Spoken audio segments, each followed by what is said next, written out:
Muy buenas tardes.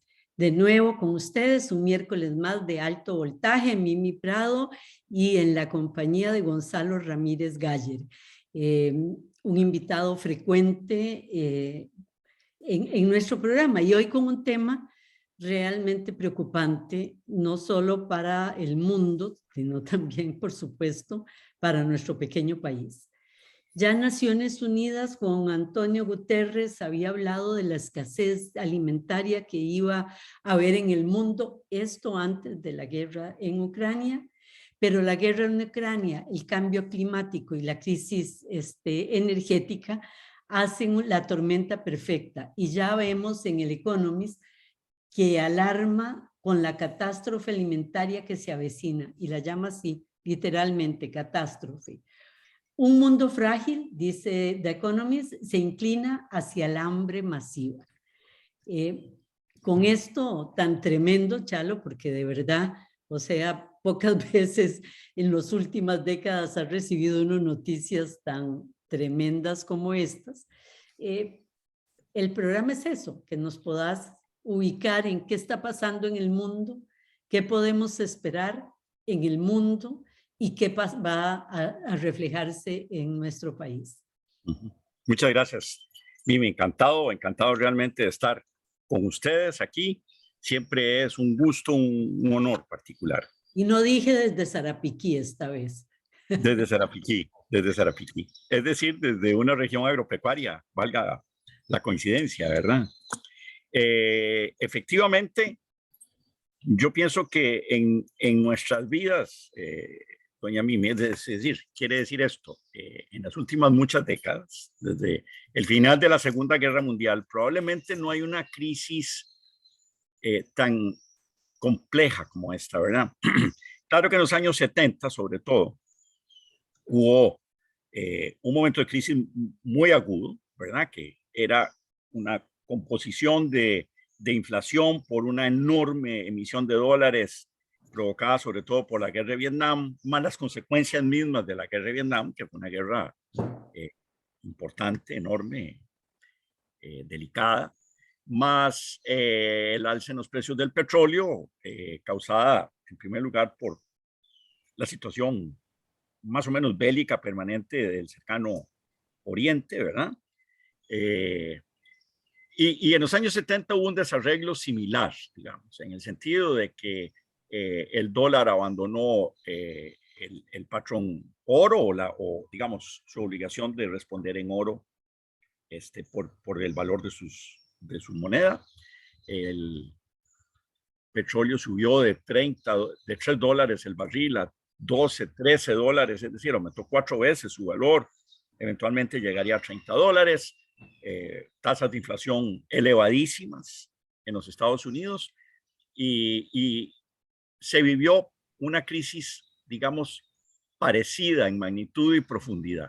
De esa crisis salió un nuevo modelo de acumulación de capital y un nuevo modelo económico que fue lo que nosotros conocemos como la globalización y la aplicación, el abandono del modelo keynesiano y la aplicación de lo que llamamos, digamos, el modelo neoliberal como modelo fundamental de política económica. Y ahí nació en los años 80 ese mundo en el cual nosotros hoy vivimos y que parece también estar llegando a su fin con esta crisis. Es una crisis compuesta por numerosos elementos.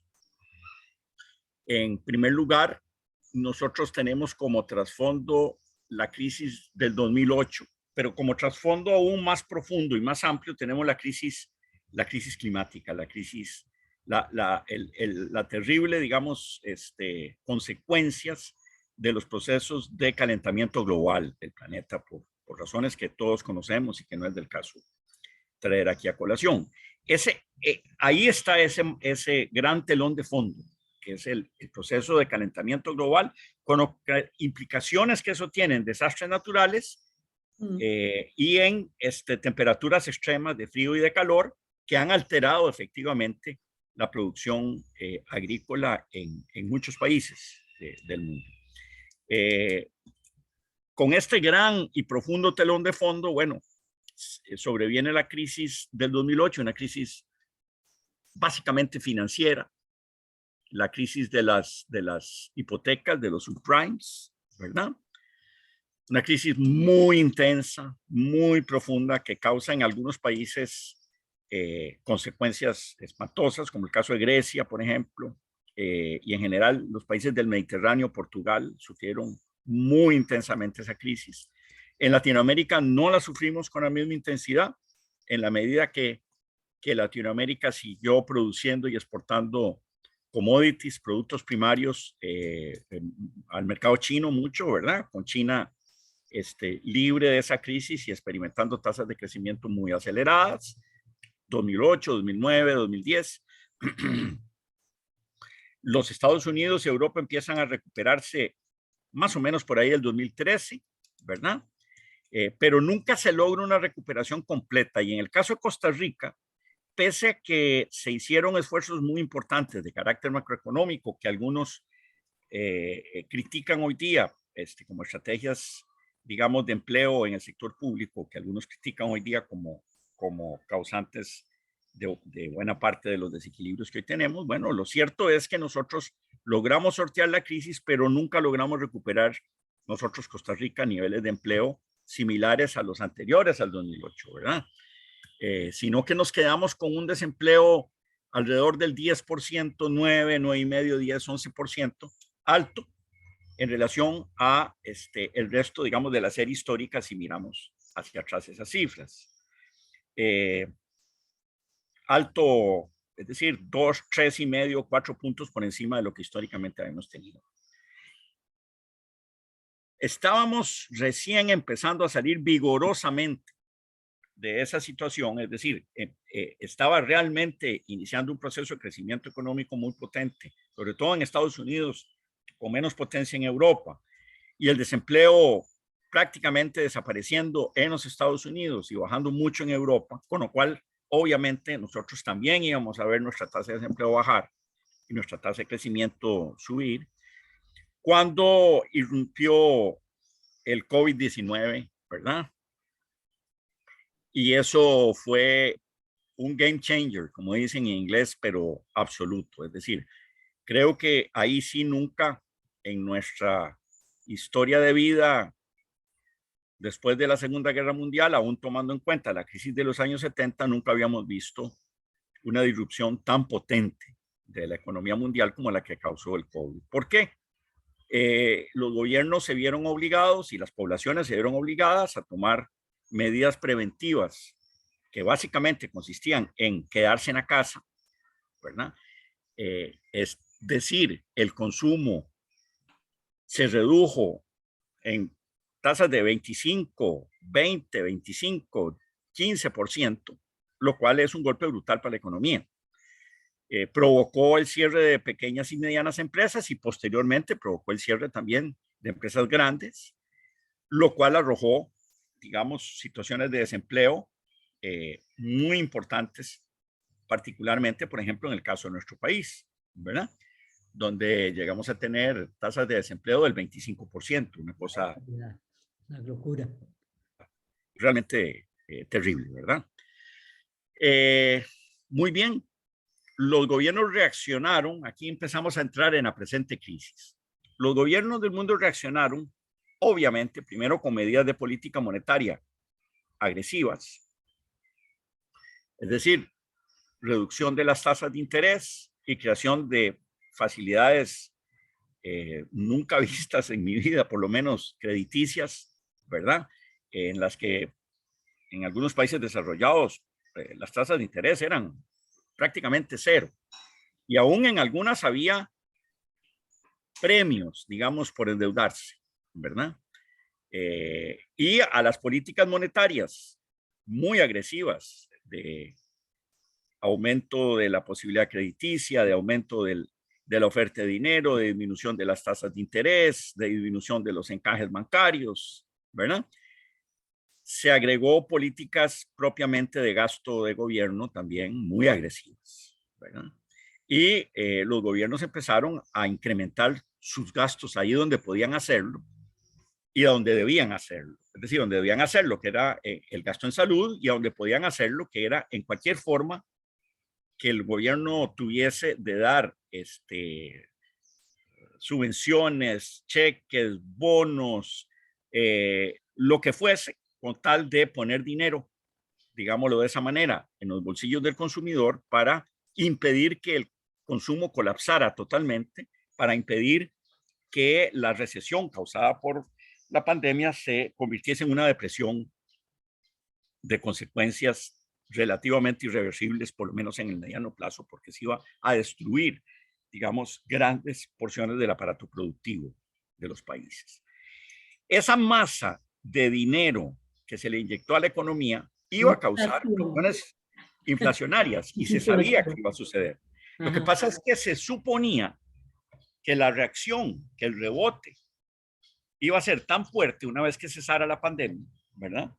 Que las presiones inflacionarias iban a ser momentáneas porque la oferta iba a reaccionar rápidamente, iba a reaccionar bien, los mercados iban a encontrar los productos que demandaban, el consumidor iba a encontrar lo que demandaba y con facilidad, digamos, en un término probablemente de un año, 2 años, la economía iba a poder responder con una oferta adecuada y los precios iban a volver a sus niveles normales.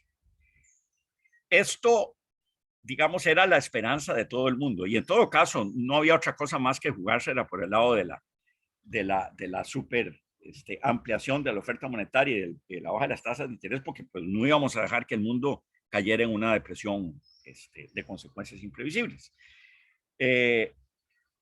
Sin embargo, digamos, el rebote fue más rápido una vez que, no sé si la pandemia empezó a mermar o si todos nos pusimos de acuerdo en decir, aunque no fuera cierto, que la pandemia estaba desapareciendo, ¿verdad?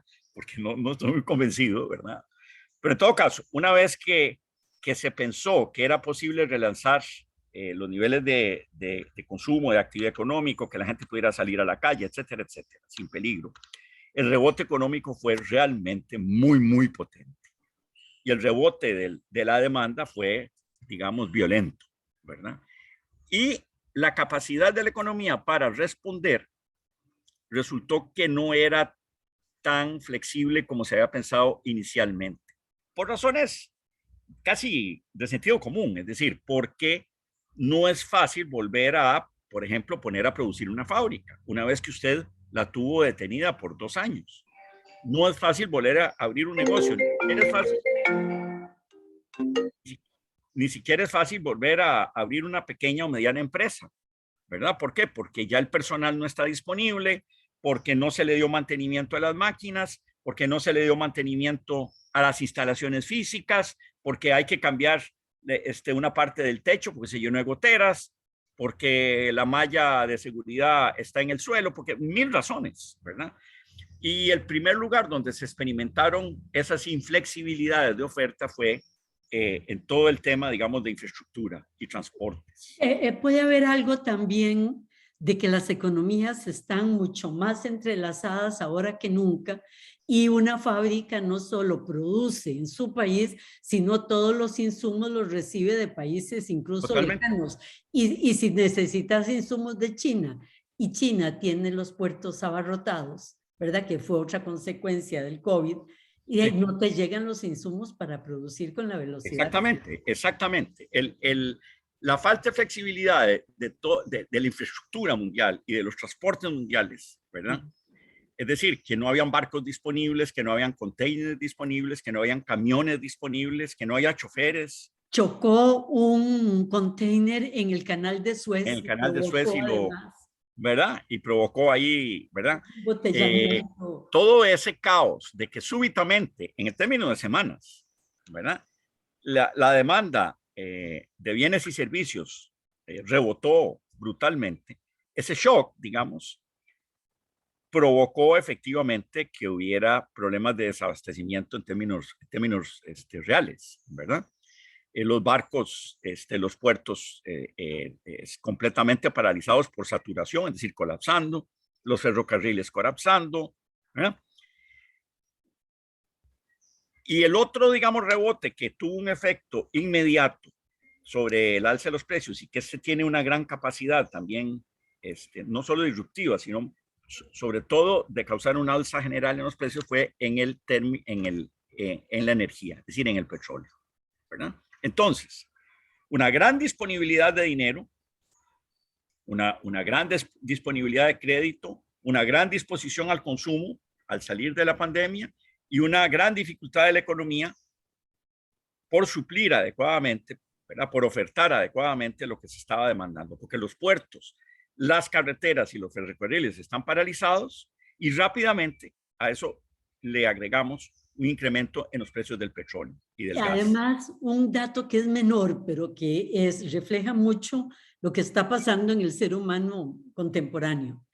Los choferes dejaron de querer trasladar en los Claro, grandes containers por el mal salario y la mala claro, calidad del empleo de trabajar. Entonces, no son los bloqueos que está señalando, sino que además había falta de mano de obra para absolutamente, manejar los camiones. absolutamente.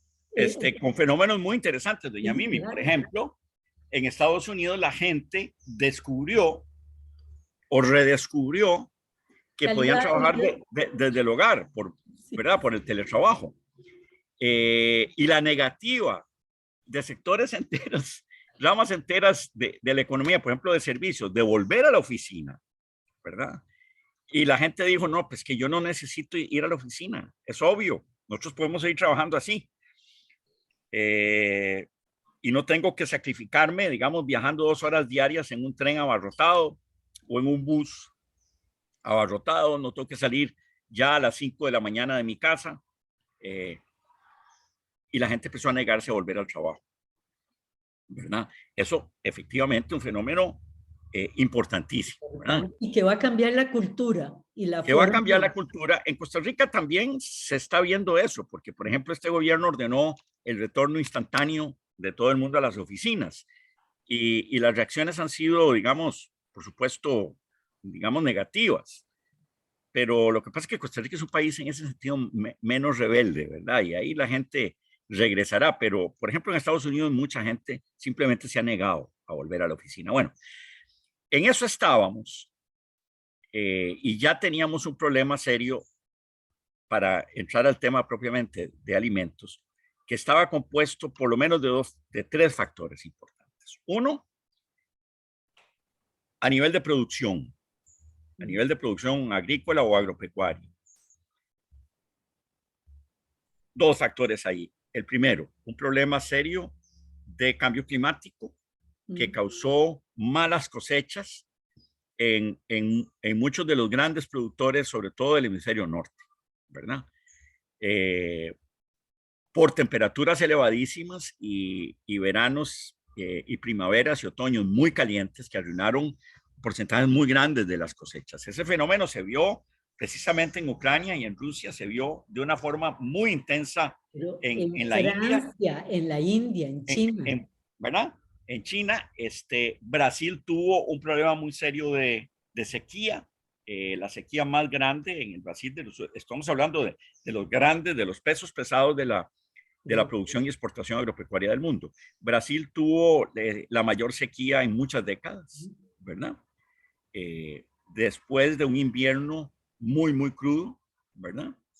Entonces, ahí teníamos ese problema. El problema de la crisis climática en numerosos países al mismo tiempo, provocando descensos muy sensibles de la producción agropecuaria. Pero por otro lado, empezaron a subir aceleradamente los precios de los hidrocarburos y hay un componente esencial en los fertilizantes, en los abonos, que es la urea, que es la fuente, digamos, principal de nitrógeno, ¿verdad? Y la urea, es decir, principal no, digamos, prácticamente única, a menos que yo recurra a abonar con boñiga o con, ¿verdad? Sí, boñiga, excremento, lo que sea. La urea se produce con gas natural, ¿verdad? A partir del gas natural se produce amoníaco y a partir del amoníaco se produce la urea, que es la fuente fundamental de nitrógeno para la agricultura. Y por lo tanto, el precio de la urea empezó a subir. El otro componente, digamos, esencial de los tres grandes componentes de los fertilizantes es el potasio. Y el potasio, un gran productor de potasio en el mundo, porque es un gran productor tiene minas de potasio, es Bielorrusia. Entonces, al someter a Bielorrusia a bloqueos y sanciones económicas, mermó la oferta de potasa en el mercado mundial. Por lo tanto, el precio del potasio también empezó a subir. Esto hizo que el precio de los fertilizantes se volara. Se volara quiere decir que primero aumentó 50%, 100%, 150%, 200%, 300%. Eso en el término de un año, quizás menos, ¿verdad? 300%.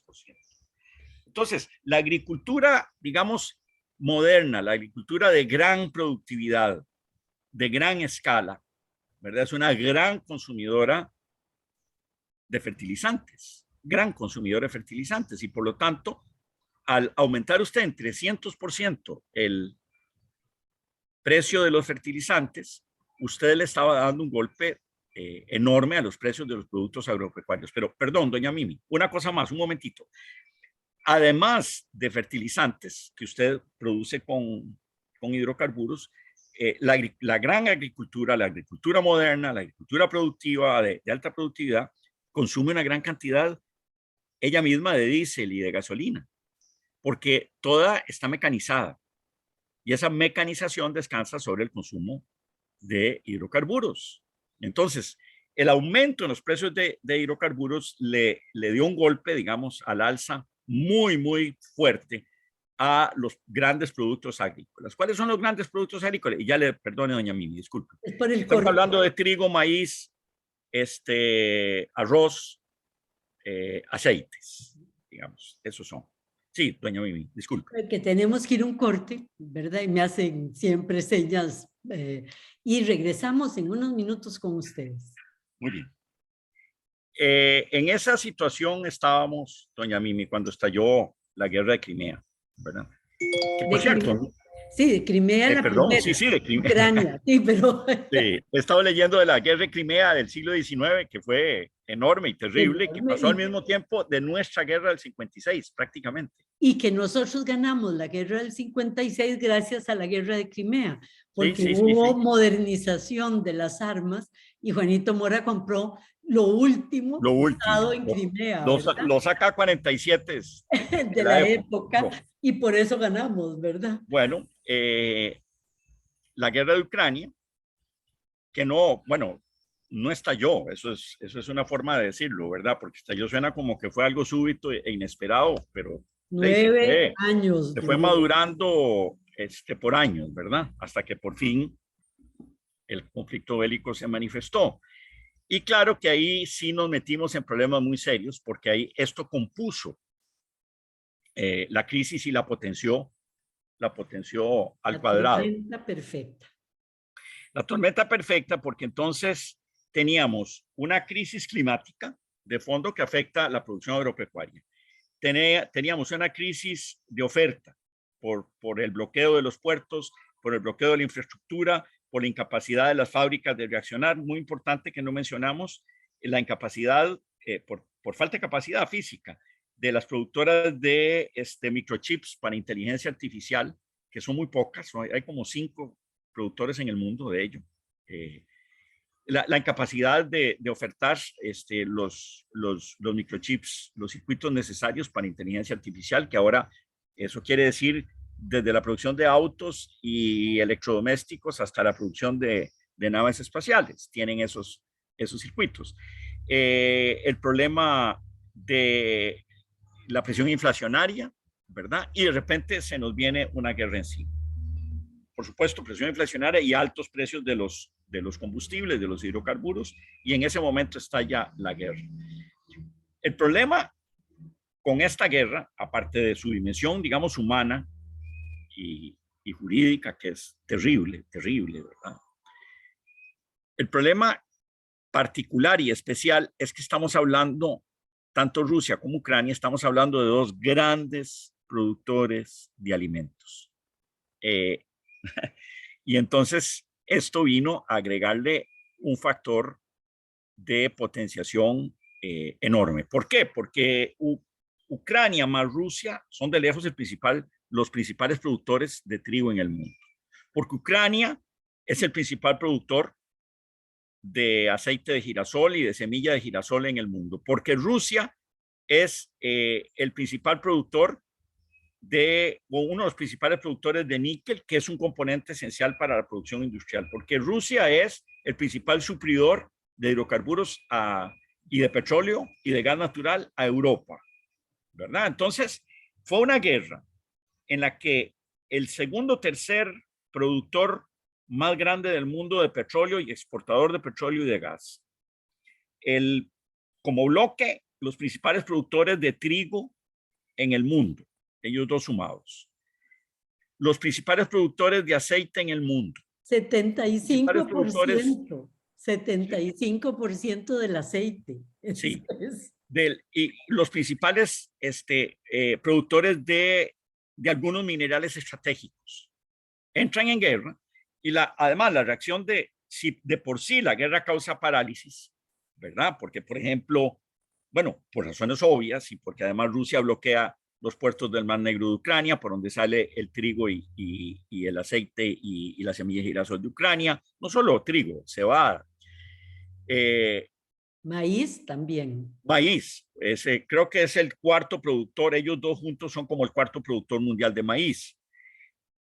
Adicionalmente a la destrucción y disrupción propia de la actividad bélica, Europa y Estados Unidos, ¿verdad?, reaccionan imponiéndole a Rusia bloqueos y sanciones, que sobre todo, digamos, lo que van a hacer es agravar, y a Bielorrusia ya lo tenían bloqueado, lo que va a hacer es agravar ese tremendo shock de oferta que estaba afectando a la economía mundial y que había causado la inflación. Y ya cuando entramos en el encarecimiento del petróleo y de los hidrocarburos, pues el problema se vuelve brutal, porque efectivamente ya ayer, antier, el precio del crudo Brent, que es el crudo, digamos, británico, que es el precio de referencia del petróleo en Europa, está a $140, $140 el barril, ¿verdad?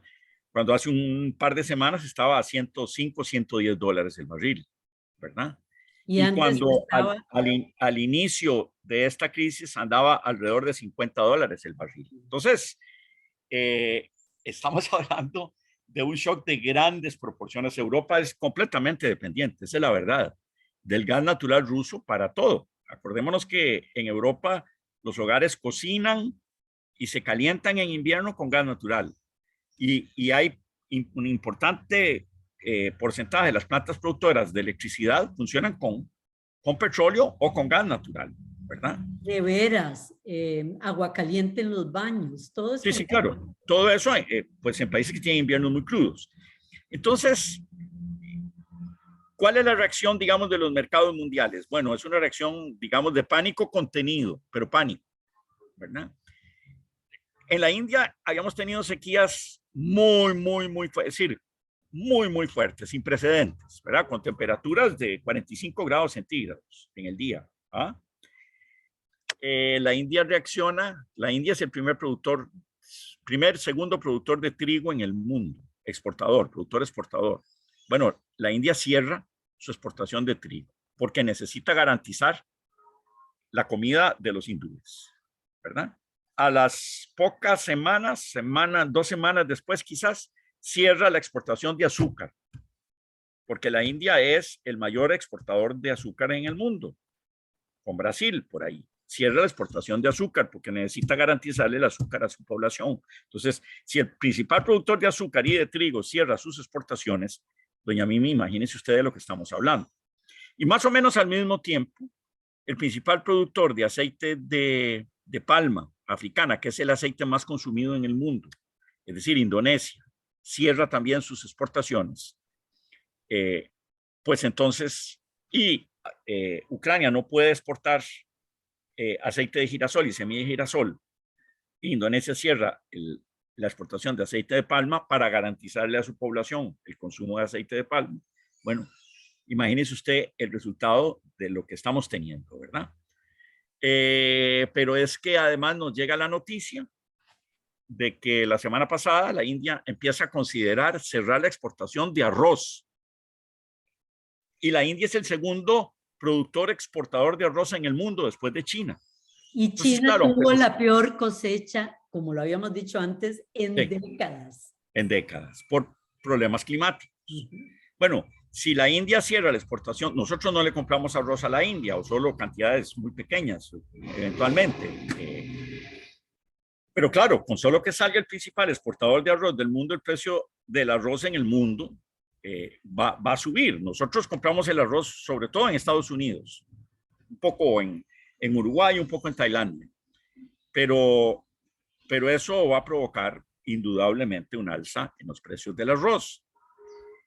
El solo rumor lo causa, ¿verdad? Entonces, estamos ante una crisis alimentaria que para nosotros, digamos afortunadamente, nosotros tenemos mal que bien niveles de ingreso que nos permitirían de alguna manera sobrevivir, seguir consiguiendo trigo, quizás muy caro, el pan se va a poner muy caro, el Pero casado, tenemos los gallos verduras, pintos, se va a poner tenemos... muy caro, pero esto tiene una dimensión geopolítica muy potente cuando nos vamos a países que tienen problemas alimentarios realmente graves, que es el caso del Sahel en África, del Subsahara, y de otros países africanos, donde el efecto, digamos, de una crisis alimentaria, de que no puedan comprar comida a precios razonables en el mercado mundial, lo que va a hacer es que va a provocar una emigración masiva a Europa. Y entonces Pero esto se no solo de convierte en un África, problema político de grandes dimensiones. para entrar en eso, pero no solo en África. O sea, Egipto, el Líbano, Túnez, el 40% de sus calorías dependen de los granos de los que estamos hablando, Sí. ¿verdad? Entonces, la población más pobre de esos países, que además tienen poco acceso a otro tipo de alimentos, ¿verdad? Frutas, verduras, etcétera, es tremendo. Y entonces la inmigración no solo va a ser africana, va a ser también de la parte norte de África, de los países musulmanes. Y Europa ya no va a aguantar, además de los millones de ucranianos que salieron de Ucrania, millones de millones, porque no estamos hablando de poquitos, estamos hablando de decenas de millones que emigrarían a Europa, ¿verdad? Así es. Es una crisis ahí sí geopolítica enorme provocada por no solucionar la guerra en Ucrania a tiempo, ¿verdad? Sí. Cuando empezaron las negociaciones de paz. Sí. Bueno, doña Mimi, esto va a tener un efecto inmediato en el nivel de precios de los alimentos en Costa Rica. Nosotros importamos dos cosas principalmente, dos productos alimentarios fundamentales. Digamos, nosotros importamos maíz y nosotros importamos arroz, ¿verdad? Por supuesto, también importamos frijoles, pero lo que le quiero decir es que en términos de valor, las principales son maíz y arroz. E importamos frijoles también, más o menos el 70%, aproximadamente el 75% de los frijoles que consumimos son importados. Como nota, nada más interesante, le digo, doña Mimi, que más o menos la mitad del café que nos bebemos los costarricenses es importado, cosa que la mayoría de los ticos no sabe, pero es así. Importamos de Honduras, de Nicaragua, de Colombia. Bueno, esto va a tener un efecto potente sobre los niveles de precios en Costa Rica y sobre la tasa de aumento de los precios. La inflación en Costa Rica ya está en este momento, si mal no recuerdo, ya anda por el 8,5%, y tenemos que esperar que esto se va a incrementar. Habría que buscar la manera de que no haya una escasez absoluta, digamos, ni de trigo y maíz, porque del maíz depende la producción avícola, la producción de cerdos, y la producción de leche, ¿verdad? Entonces, habría que evitar que nos metiéramos en un problema de escasez o encarecimiento excesivo del maíz, y habría que procurar que ojalá no entremos en un problema de desabastecimiento absoluto, digamos, de trigo, porque a los costarricenses nos gusta mucho comer pan y comemos cantidades espantosas de pan, ¿verdad? No muy bueno para la salud, el pan blanco, pero bueno, sobre todo de la gente de cierta edad, de los diabéticos. Pero bueno, así es. Entonces, digamos que aquí hay que pensar en términos estratégicos. La urea, digamos, y los fertilizantes, tendríamos que procurar que el aumento en los precios sea lo más gradual y moderado posible. Y hablemos un poco de eso. En el caso de los fertilizantes, de la urea, etcétera, y de otros agroquímicos que también de alguna manera dependen de la química del carbono, o sea, del petróleo, probablemente hay distorsión de precio causado por estructuras oligopólicas de mercado. Es decir, hay muy pocos importadores y yo tengo alguna sospecha reforzada por la opinión de algunos empleados y gerentes de algunas empresas distribuidoras agropecuarias de que se ha estado especulando con el precio. Es decir, aprovechándose de que hay confusión y de que todo el mundo dice que está subiendo el precio de los fertilizantes, pues han triplicado esos aumentos porque es un momento de confusión. Eso habría que tratar de ponerle coto a eso. Yo diría que no es el momento de ninguna manera de dejar a Costa Rica desprovisto de su rama arrocera. Es decir, todo el mundo dice que el arroz es muy caro en Costa Rica porque es producido por productores nacionales que encarecen el producto. El gobierno, el Estado, digamos, a través del Conarroz, fija precios de sustentación para el productor nacional de arroz. Y se dice que eso lo que se convierte es en una renta diferencial enorme para los grandes productores de arroz que sí tienen niveles altos de productividad y que se escudan en los bajos niveles de productividad del mediano y pequeño productor para que se fijen precios muy altos y ellos tener ganancias extraordinarias. Eso es básicamente el argumento. Probablemente es así, pero hay otras formas, digamos, hay otras formas de recuperar, digámoslo así, esa subvención del consumidor que no es desbaratando la producción de arroz nacional en momentos de crisis internacional. Y el mecanismo obvio que tenemos por enfrente es el mecanismo tributario. Es decir, que se le ponga los impuestos específicos que haya que ponerle al uso de la tierra para arroz, por ejemplo, en bienes inmuebles o en fin. Pero si en este momento se decide liberar el precio de arroz y que sean los importadores de arroz los que le ofrezcan arroz 100% al consumidor nacional, aunque la supuesta rebaja en los precios sea de 500 colones, como lo ofrece creo que Walmart, ¿verdad? Bueno, será una rebaja de una vez, un día, una vez. La primera importación de arroz va a dar el arroz 500 colones más barato. Eso es una maravilla por kilo y medio, porque ahí estaríamos hablando casi, quizás como de cerca de un 50%. Pero con una situación inflacionaria como la que estamos viviendo, esos 500 colones la próxima quincena van a ser 480, 450, 400, y dentro de un año esos 500 colones se licuaron y desaparecieron. Eso es así, doña Miguel. No es que todos los meses le van a rebajar 500 colones, ¿verdad? Esa rebaja de una vez, muy bien, pero qué dicha, porque el arroz es el componente fundamental de la canasta básica, pero esto nos lleva a otro problema. Los factores de la producción que están empeñados en arroz, tierra, capital, trabajo, ¿verdad? Se supondría en la teoría digamos, microeconómica que respalda el pensamiento que diría, importemos todo.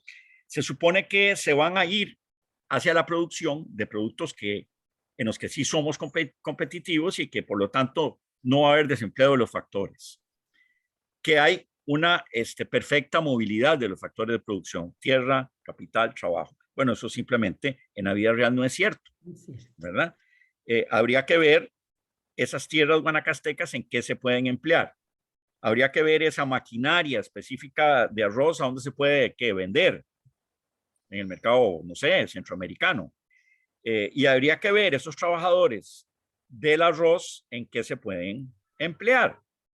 Y mientras eso no esté, digamos, estudiado y planeado, es muy aventurado deshacer el sector. Obviamente uno piensa, bueno, es que en muchos de esos terrenos podría producirse piña. Sí, ¿en cuántos?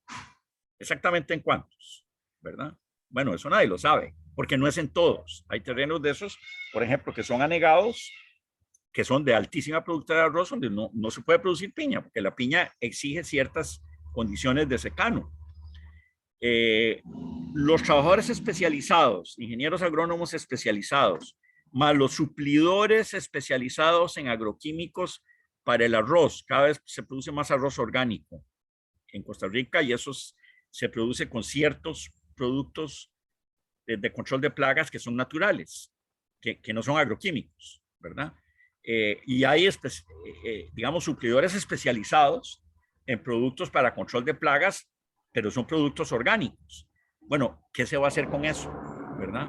Las plantas donde el arroz se procesa, ¿verdad? Y donde se pila el arroz, etcétera. ¿Qué se va a hacer con eso? ¿Verdad? Mientras eso no esté planeado, o por lo menos evaluado, valorado, mientras no se le ponga un precio a eso, ¿verdad? Y se diga muy bien, esto es lo que se va a perder y esto es lo que se va a ganar en términos de beneficio, de utilidad del consumidor, ¿verdad? Y vamos a sustituir estas tierras con piña, digamos, por decir algo, y van a quedar abandonadas y en barbecho estas otras miles de hectáreas. Hay como 30.000 hectáreas, 35.000 hectáreas produciendo arroz en Costa Rica. De esas 35.000, ¿cuáles tienen futuro y cuáles no? Con los productos que, según la teoría, nosotros podemos producir con éxito para el mercado mundial. Yo solo puedo pensar en la piña en este momento, ¿verdad? Pero quizás alguien viene y me corrige y me dice, no, es que usted no ha pensado en este otro producto. Bueno. Pero es que eso es lo que deberíamos de ver en blanco y negro, ¿verdad? Incluyendo, por supuesto, antes de cualquier decisión política. Antes de cualquier decisión. Porque la decisión de bajarle la bolsa de 1,5 kilos de arroz a la gente en 500 colones suena muy linda, ¿verdad? Como cualquier rebaja que le hacen a uno cuando va a comprar una camisa. El problema es que si usted mete la camisa a la lavadora y se destiñe toda, pues le salió muy caro. Quiero decir, el problema es que si no podemos emplear esa tierra adecuadamente para producir otro producto, si no podemos darle empleo a esos trabajadores, si no podemos vender esa maquinaria, quizás no sé a dónde, ¿verdad? O cuánto vale eso para una chatarrera, en fin. Mientras no le pongan números a eso, la decisión es una decisión aventurera. En cualquier caso, pero si la ponemos en el caso de una crisis alimentaria mundial en que la India amenaza con cerrar la exportación de arroz, ya no es una decisión aventurera, ya es una decisión que a mí me parecería totalmente imprudente, ¿verdad? Porque es mejor comerse un poquito de arroz un poquito caro que no comer arroz del todo, doña Mimi. Y nadie puede en este momento predecir cuál va a ser el precio del arroz dentro de un mes, ni siquiera dentro de un mes en el mercado mundial, ¿verdad? Chalo, perdón una Sí, pregunta y por ya favor. te interrumpí, estabas con una idea clara, pero te interrumpí. ¿Nos da tiempo de sembrar maíz? Sí. De poder compensar Sí, la sí, ausencia del maíz para alimento de ganado, sí, aves, claro que sí. cerdo? El país perdió totalmente la capacidad de producir maíz cuando en los años 80 un país amigo nos regaló maíz por varios años con el PL 480 Y claro, al regalarnos el maíz, pues se acabó la producción de maíz en el país. Y posteriormente dejaron de regalarnos maíz, claro, obvio. Y una vez que dejaron de regalarnos maíz, pues tuvimos que comprarle el maíz pues a ellos. Perdón, igual hacen con la leche materna y las latas Sí, claro, por supuesto. ¿verdad? Te las ¿Verdad? regalan y la mujer dejó de amamantar y después Exacto. cómprelas. Y después compre, la verdad. Y cuando empezamos a comprar maíz en otros mercados mundiales, pues este país amigo nos negoció un TLC y entonces ahora casi que tenemos que comprarle maíz a ellos porque no tenemos TLC con otro país productor de gran productor de maíz, ¿ves? Ok, bien, entonces el país perdió esa capacidad productiva. Muchas de las semillas, y esto es horroroso, de las reservas de semillas de variedades costarricenses de maíz desarrolladas por la Universidad de Costa Rica, el MAG, etcétera, desaparecieron, nadie sabe dónde están, es decir, se perdieron. Pero sí, yo he sido testigo de la capacidad de las fincas lecheras de producir maíz y ensilarlo para darle a sus vacas, ¿verdad? Es posible. Entonces, la pregunta aquí sería, ¿estaría el Ministerio de Agricultura en este momento, el pobre Ministerio de Agricultura tan venido a menos, estaría en capacidad de apoyar al productor nacional, de reenseñarle a producir maíz y de suplirle con variedades adecuadas para nosotros, de semilla? Bueno, esa es la gran pregunta. Ojalá que sí, Unido ¿verdad? a las universidades, a la Universidad de Costa Rica, a la Claro, ED, claro. apoyándose en quienes saben, ¿verdad? Solo no puede. Para no hacer preguntas retóricas, yo te diría lo siguiente: no es posible que no tengamos capacidad de producir maíz porque sí podemos producirlo. Entonces, efectivamente, habría que darle la petición a las universidades, al INTA, y habría que poner al MAC en condiciones de, en caso de emergencia, por lo menos tener una reserva importante de semillas adecuadas y por lo menos tener el conocimiento, el know-how que nos permita hacer extensión agrícola para producir maíz. Deberíamos de no tomar en este momento la decisión de destruir, de desarmar la capacidad de producción de arroz de Costa Rica. Deberíamos de no despojarnos en este momento, pero ni de la menor posibilidad de producción de alimentos, porque ahí tenemos una incertidumbre grande y una guerra y una pandemia son el tipo de elemento que no entra en los modelos económicos normales que manejamos, no entra, ¿verdad? Ahí.